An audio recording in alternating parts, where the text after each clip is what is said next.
But let's get back off of these intangible tangents and back at the matter of hand. The matter of hand is you got this organization coming in. They're they've made their assessments of all the positions. They've got their witch's brew going. They're in their bag, their proverbial bag, y'all. Guess what they doing though? They're not. Let me tell you what they're doing. They're bringing in what they think is going to add to or strengthen or reinforce this team. Strengthen this team up. They didn't blow a wad. They're not playing with Shad Khan's money like previous previous people. They're not playing with this man's money. They're doing the right thing. This is what you call being an adult. And it's crazy because he's the youngest GM. He's the youngest coach. And they coming in here and they got, oh, trust me, you best believe they got businessman Tony Baselli behind them too. They got big business behind them too, Tony Baselli. So you got all that wisdom, you got all that smarts, all that brain power in our organization. And I'm looking at the players they brought in. I'm liking the moxie on the players they brought in. They got some dogs they brought in. They brought them dogs in, y'all. They bringing in some dogs. Look, we need dogs, y'all. We need hard-legged dogs, y'all. And that's what they brought in. Now, when you buy a new car, when you come in and you getting anything new, like a big investment on something like this, like a new car, it's a used car. Do you buy a new engine for a used car you just bought without testing it first? Do you? Who does that? You got a new used car. Your last 3-4 owners ran through it. Ran it to the ground. They put a little lipstick on it. You got some nice stuff here and there on it now. I mean, you got Trayvon Walker, you got to put right in front. That's a nice little piece right there. That makes you interested. You got Josh Allen on the other side. We're like, that's a nice little backside. That's a lot of sacks. You got the best of the best here. I'm gonna say BTJ. You got to put him on top. That's the crown jewel right there, baby.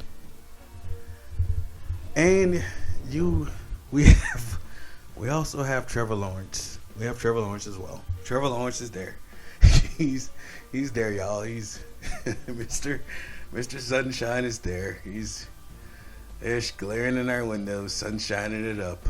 And but we do listen. We have Trayvon. We have Josh Allen. We have Mr. Thomas Jr.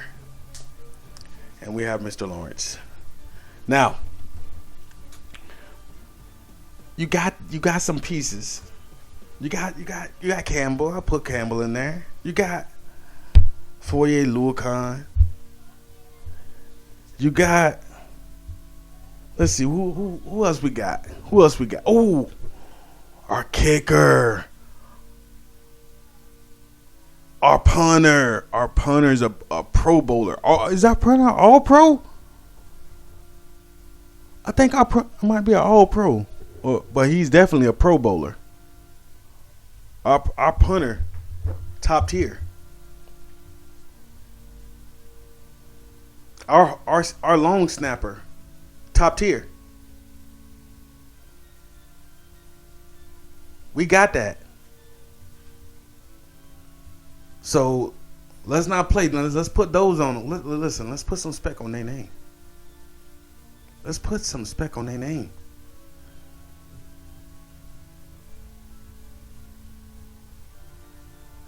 We got players. Let's put them on there. So we got pieces on the car. But before, we haven't even driven this car. But we know this car has problems because it really could not get jump started at all last year. I mean, we saw the previous owners try and work it. They couldn't even get started. I mean, they had to replace the engine. Got beat up like midway through the season, damn near, a little over halfway through the season. And we had a other engine that came in, and this engine was a generic engine until we get our under engine back from the shop next year. I'm talking about Trevor Lawrence and Mac what's his name? Mac Jones from Jacksonville. That's what I'm talking about here, guys. Those are the engines I'm talking about. If you guys can pick up on that. But why would you try and get all these other type of parts? Why would you need to go get a big ass transmission, another transmission, and before you could pop the hood yourself? This man hasn't even gone through a training camp. This man hasn't even tried to hadn't even had a chance to jail with these players, and you want him to spend all of Shah Khan's money doing what? Doing what? Diagnosing what? They trying to diagnose and figure out what's going on with his team. Try and get his team better. What they're trying to sell you guys on, did they do enough? Yeah, they did enough, guys. I don't think the media is doing enough on their own job though, to try and be telling these men what to do with their job. I don't think they've been doing enough. Give us some better analysis. Maybe Doug Peterson won't be saying that y'all too stupid to understand what he's trying to say if you gave some better analysis. Maybe Doug Peterson wasn't all wrong. You ever think about that? I mean, he wasn't always the best. He wasn't the best coach. He needed to go. He had already checked out. But he wasn't all wrong. I know he wasn't all wrong. So there's like T-Wig say. What does T-Wig say? He say there's your side of the truth, and fool me can't fool me again. Shout out Judge Bush. All right, let's see. All right, where we at? So don't get stuck on what the media is trying to tell you about your team. Don't get stuck on the idea, the picture they're trying to paint with this gobbledygook, this window dressing. Don't get stuck on that. Get real. Just think of it from your own perspective. If you were put in this position and you use the maximum of your brain power now, I'm going to assume that the people who vibing with me, who's listening still, are on a higher frequency. I'm going to just believe that. It may be true, may not be true. But I feel like if I've hurt your feelings about what I've said, I don't think you need to be here no more. I think if you vibing with me, stay here. But if I hurt your feelings, my apologies. Please leave. I'm just telling the truth from my perspective, not trying to hurt anybody's feelings. If you're the media, if you're a part of the media, or if you loved it what the media is saying and it's hurt your feelings, again, I do apologize, but I'm going to speak the truth. Maybe do better. Maybe have better taste. Maybe think about what's best for this team more before you're starting pressuring people in the organization to do bad decisions, because you just want a specific player for some stupid reason other than they're the best player for this team. And there's a lot of that that's been happening. There's a lot, I believe, allegedly.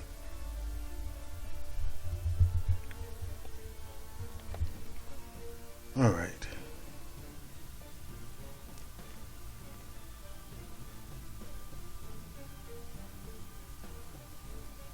The draft issue.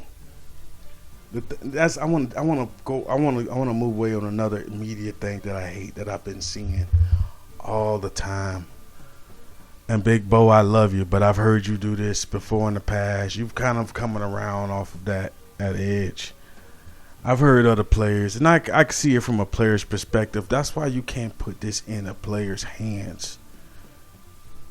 You can't even put this in a coach's hands. This is an owner's decision. When this team is out of contention, and I mean not even trying to, I mean like completely out of contention, and it takes a lot for you to be completely out of contention in the NFL, because there's always ways, because of the way it's structured, for you to kind of battle and let the underdog kind of have his like its shine if all the the moon aligns. That's what it's for, and I love it. I love that part of it. It kind of makes it a little scrappy, makes it fun, makes it a little dirty. I like it. But this whole thing, now follow me, guys. And I'm gonna really be restrained here. I'm not gonna try and insult anybody on their own opinions on this, but you could root for whatever side. We could, of course, we could root for whatever side. Win, lose. I just don't understand your side of wanting to win when you're completely mathematically eliminated. And also on top of that, moreover, by you winning, you're giving one of the people who've been the organization that's been a thorn in our side since the 90s. You're giving them, we gave them the number 1 overall pick. If we lost one of those games, we're number 1. If all things being even, we were just one stupid moment away from being number 1. And what a position that would be for us right now. That's why I just don't understand it. You're saying, like, win that game. Does anybody care about that game right now? Think to yourself right now. Just think, in your heart of hearts, do you care that we lost or we won a meaningless game, especially after the way we played all season? Do you care? Would you care more now if you had the first overall pick? Would you care more now if you had the first overall pick? Would you have more flexibility? Would you have more ability to garner more resources from your competitors? Do you understand what I'm saying? You understand what I'm saying? I'm like, and I'm not saying fold. I'm not telling a player to take a dive. I would never say that. It's illegal to do that. I'm not telling a coach to take a dive. No. But this is when you got to take matters into your own hands. And I love you, Shad. I mean, all you really had to do was fire the people that you were going to fire anyway. At the end of the year, you're going to fire Doug Peterson anyway. You're going to fire Trip Bockley. Well, maybe not. You planned on trying to keep him, but you ended up having to fire him anyway. So if you fired both of them, you bring another coach up from the ranks. You choose that coach. You're the owner. You give that coach no directives to blow or tank any games in any shape or form or fashion. You just tell him that I don't like what I've seen from my starters. I would like to see my starters continue to play to see if they can fight and try and win. However, I do want to see some other players coming up get significant time, and I want them to try to win. Let's see how good of a coach you are. Divide the playing time. And of course the players are going to lose. Of course they're going to lose if you get this it's just I just think that things could be a little bit more simpler. And then we could be in a lot better shape than we are and have a lot more choices than we have if we just thought through the situation a little bit better instead of lying to ourselves and listening to the media lie to us and tell us that we should win meaningless games. Um, I'm not telling, again, this is not saying or telling a player to lose. Of course you wouldn't. I wouldn't lose either. You know, it's not telling the coach to lose. You fired all the coaches that could do the job, or probably at a proper capacity, and then you brought in a coach that is probably hungry and wants and is eager for the challenge. And then in this way, you get to see what the coach is made of, and you get to see what your entire rest of your roster is made of, and it keeps down the injury of players that you don't want to get injured for meaningless games. I mean, why not just let them play in a Pro Bowl, and tackle each other, because that's a meaningless game as well. So you don't do that, So you might as well let other people play, and have them get experience and strengthen your roster that way. So it's a win-win situation. Who cares about the loss? I mean, if you really cared about losses, you probably would have fought harder during the regular season than you did, because, again, I didn't see enough hard enough legs out there. I'm sorry, I didn't see it. I need hard legs and thick necks. Hard legs, thick necks, baby. And I didn't see enough of it. That skin was mighty soft. I need that thick skin. I need them thick backs. And that's not what we got. What we got was what you see, what you saw. It is what it is, and we're gonna move on. But again, we just having the reason why we're not in the first pick and giving that to our rivals in our division for them to get a quarterback to demolish us. Rather than doing that, I mean, if they were going to come up and get the pick, make them use their draft capital for it and weaken them. It's just strategic, baby. What is this? Why are we helping our opponents? I don't understand it. I mean, it's just the draft capital we could have gotten. We could have gone back to maybe 3, possibly even 2, 4 maybe, and still gotten a great player and some capital, and probably want to draft back or get a stud there. Tetero. He plays on his 40.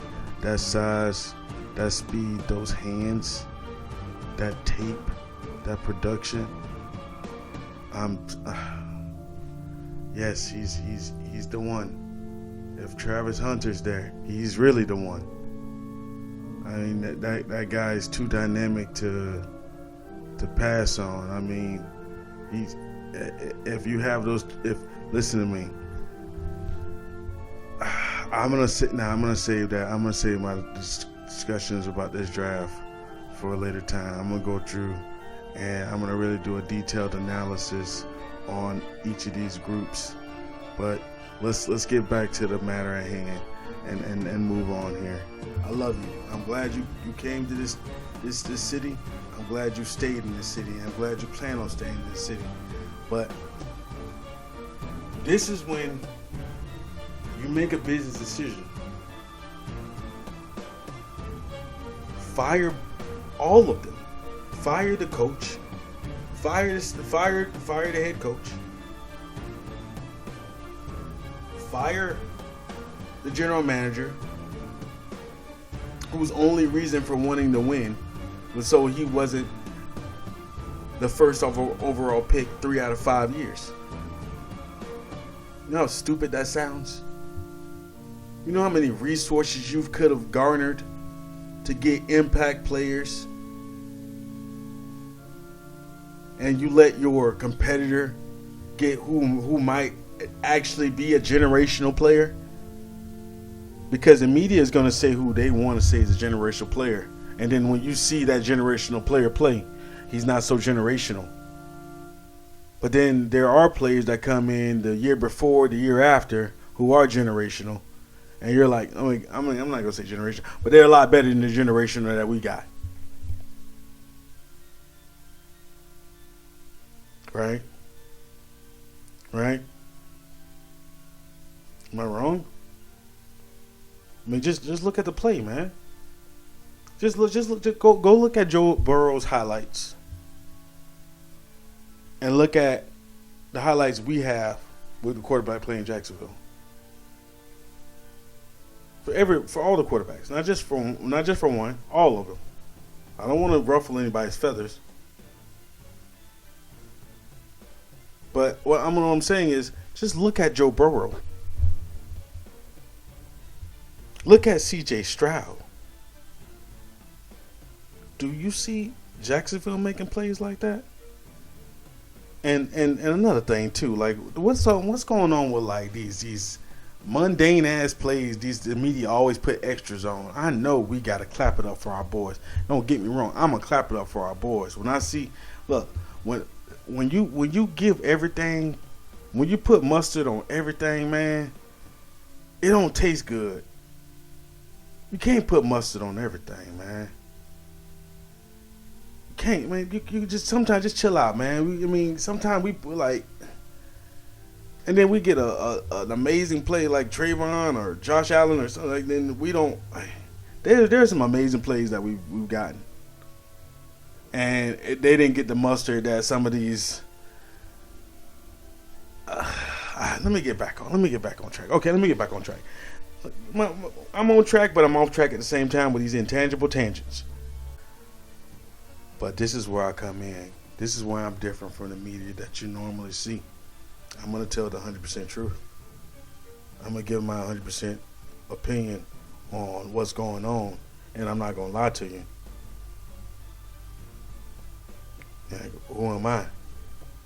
That's who I am. I'm the one that's going to tell you the truth. That's who I am. Who am I?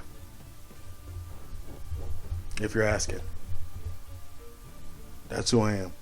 That I'm the guy who has the record for the most bans from the Jacksonville Jaguar message board back in the day.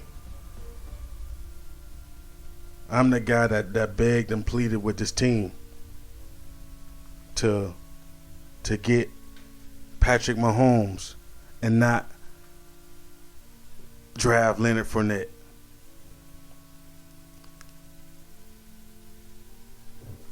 Why would you draft Leonard Fournette?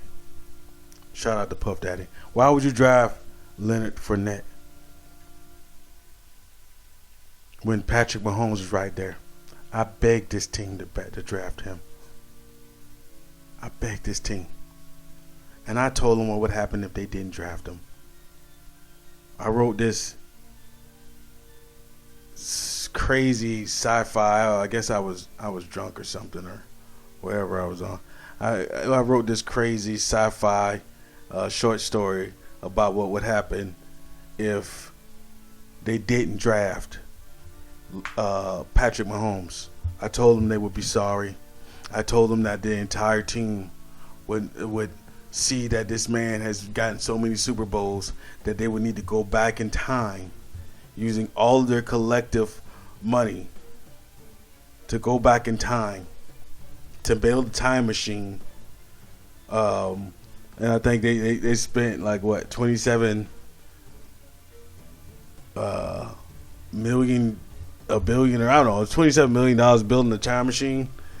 And the reason I remember 27 is because Leonard Fournette picked the number 27.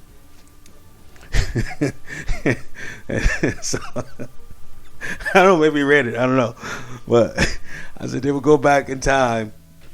I think maybe it was 27 years in the future, and they knew that, you know, like all the accomplishments Patrick Mahomes would make, that they would need to go back in time to get him on the team instead of drafting Leonard Fournette. And I think I said something about Leonard Fournette would even pitch in.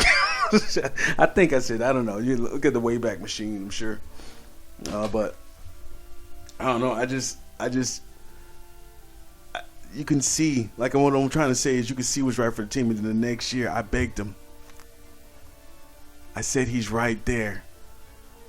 Lamar Jackson is right there. Just take him. Wait, who did we get? If you guys know who we got, don't Google it. Just put it in the comments below. That'll show me who you're a fan. Who's a real fan. No, I'm not sick of saying it. You're a real fan. I'm just bullshitting. I'm going to take that back and saying stupid shit now. Saying silly things now. Well, like, just put in the comments that if you know who we drafted. Okay. Oh, man, that's Dave Caldwell, y'all.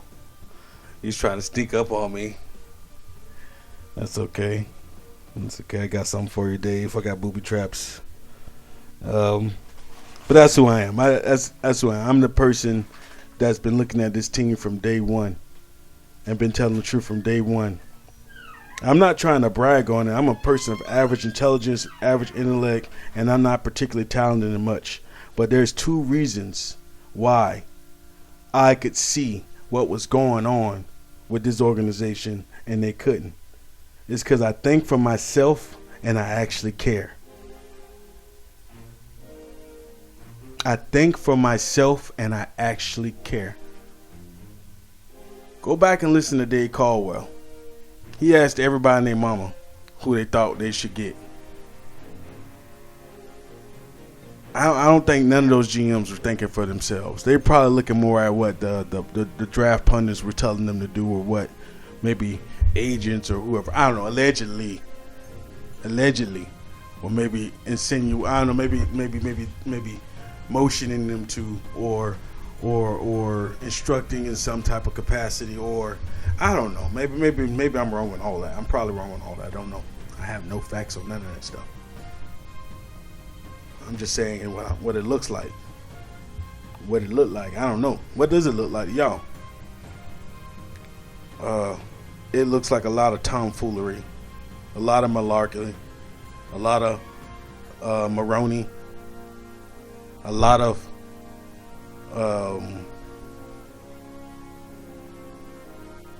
dumb Dave Caldwell decisions, and he's like, let me stop. Let me get off. Let me get off. Get him off my back before I start swinging on him, y'all.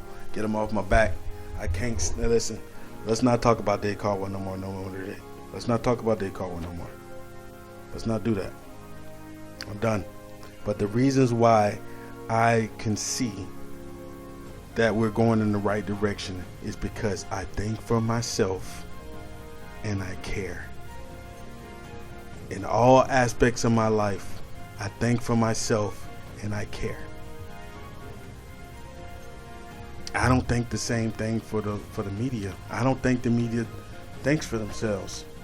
When I listen to a lot of the local Jaguar media, official quote unquote Jaguar media, I don't see a lot of thinking for myself. Or I don't see a lot of thinking for oneself. I see a lot of ones thinking like other ones. You know what I'm saying? I don't see a lot of independent thought that's being put out there into the ether for us to digest and consider and be stimulated by, and giving us more education. I think we're being dumbed down, not brought up. And that's just not for sports media. You could take that as you will. You can put that in any aspect of life. Just think about it. They don't want you to be too real. You're gonna notice this in life. When you get your job, if you're young, even if you're old, you're not gonna be able to be yourself. If you want certain friends, if you want certain things, if you're gonna have to compromise yourself, your thoughts, your opinions, your energy, your soul in some instances, your body in some instances, to survive in this world. And I feel for you. And I feel for myself. I feel for all of us, because this is the world we live in.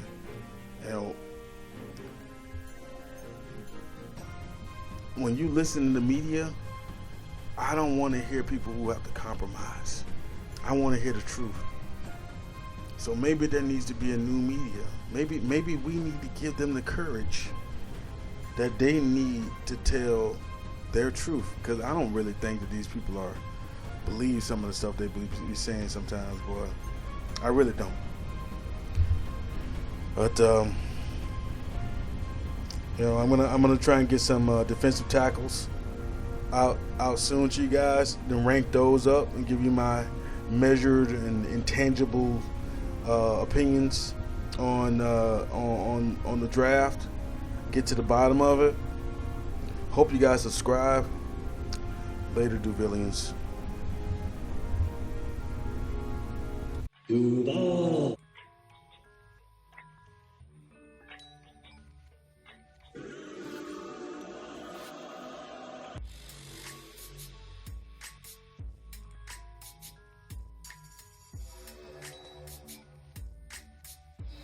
Come on, jump!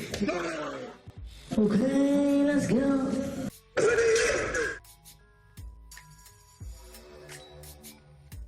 Steal the show.